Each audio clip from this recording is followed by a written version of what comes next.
Excellencies, distinguished participants, ladies and gentlemen, I'm very pleased to address this third global review of Aid for Trade. And thank you very much for your warm welcome. And taking this opportunity, I'd like to highly commend the leadership of our distinguished colleague, Pascal Lamy, who has been laboriously working to make this world better and more harmoniously developed. And this is a part of his continuing efforts to review all this process of aid for trade. And I'm very pleased to be part of you today. My only regret is that I have to immediately leave this place because I have another meeting with the President of Switzerland. Then I have to go back to New York. I hope you will understand. I know that you have been engaging this process very seriously. And as I have seen this all well-structured programs of your meeting today, third global review of this aid for trade, I am very much encouraged, and I wish you all the best. Let me just say a few words on what we are doing together. Last year, world leaders gathered at the MDG Summit in New York and supported a concrete action plan to accelerate development and broadly share the growth. We agreed on basic principle.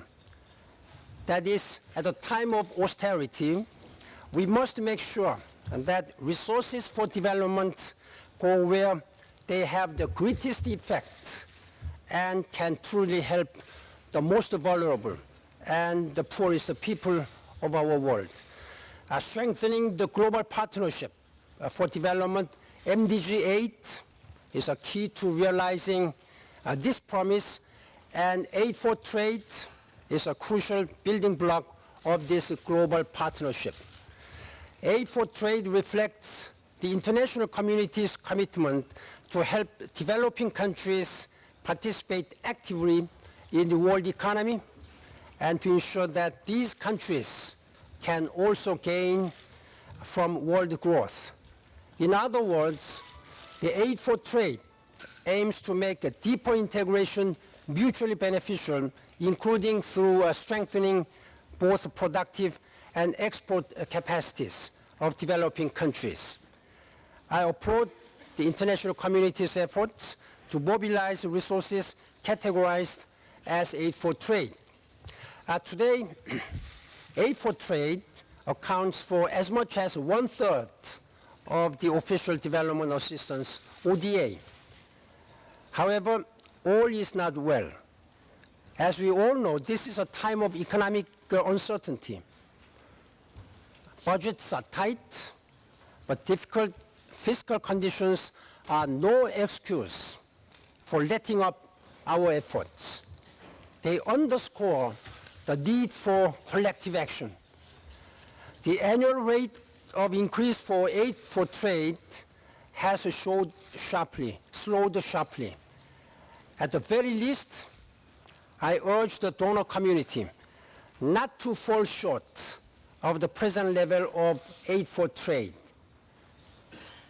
Going forward, it is also essential to ensure that the aid for trade does not displace existing development assistance as agreed by all member states in 2005. In addition, making the most of the existing means of market access is vital for making aid for trade work more efficiently.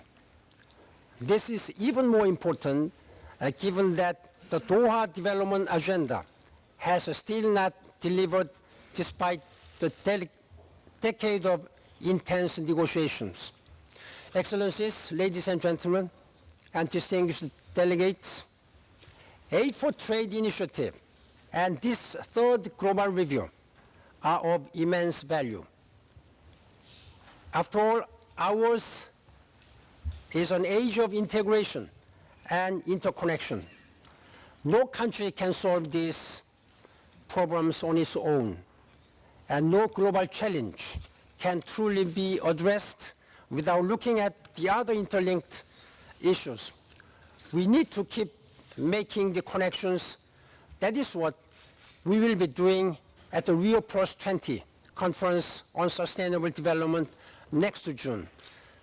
As you may remember, I have already reported to the General Assembly January this year that United Nations' top priority for this year and beyond, for coming many years, will have to be on sustainable development. We have been dealing with all these seemingly interconnected issues, but looking all separate issues.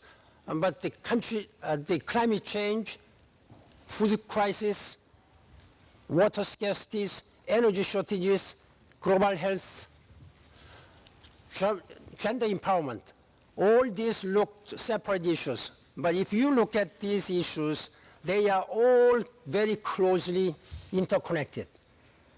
That is why we have to have a broader look and more comprehensive resolution of all these issues. And that is what we are aiming to achieve in Rio Plus 20 summit meeting next year, June. I hope you will all participate, take the same visions and same commitment as you have been dealing with all other issues, including this aid for trade. Aid for trade for developing world, most poorest countries. I think they should get on board on this process. Without having them on board in our common efforts, we cannot claim that we will be living in a harmoniously balanced and developed world. That is what I'm really going to focus from this year, and particularly as I am re-elected for another 5 years, serving and working together with you. I really count on your strong commitment and leadership. That is what you are doing here between trade and development issues. You are transcending artificial divides. There is no artificial divides if you look at all these issues. Therefore, one solution of these issues will mean a solution for all. If we address this climate change properly, I think we can be much better to address all other remaining issues, including these aid for trade issues. You are highlighting how trade can best deliver development objectives, including the MDGs. I am pleased that global development agencies are sharing their on-the-ground expertise, case studies, and analysis with the WTO and OECD. This joint cooperation not only demonstrates what works on the ground, but that there is much more we can do together. Let me point two specific areas. First, by paying attention to the unique needs of the least developed countries. To make sure gains on the ground are sustained, it is crucial that they are shared equitably and that LDCs are not left behind. Capacity development and creating a fair and level playing field are two sides of the same coin. As we move forward, let us draw from the recently adopted Istanbul Program of Action for LDCs. Second, we must fully utilize the potential of aid for trade to advance food and nutrition security. The recent decision by the G20 to remove export restrictions on food purchased for humanitarian aid is a welcome step, first step.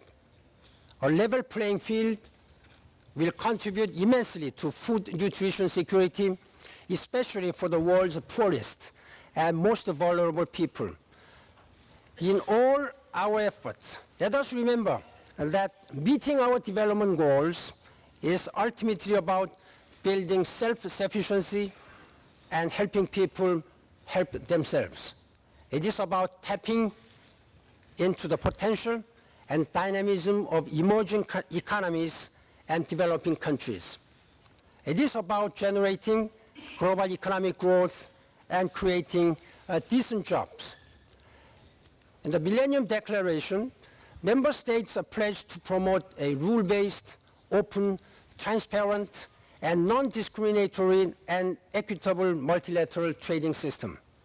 The United Nations fully supports and efforts of the WTO to conclude the Doha round, as well as your initiatives to improve aid for trade.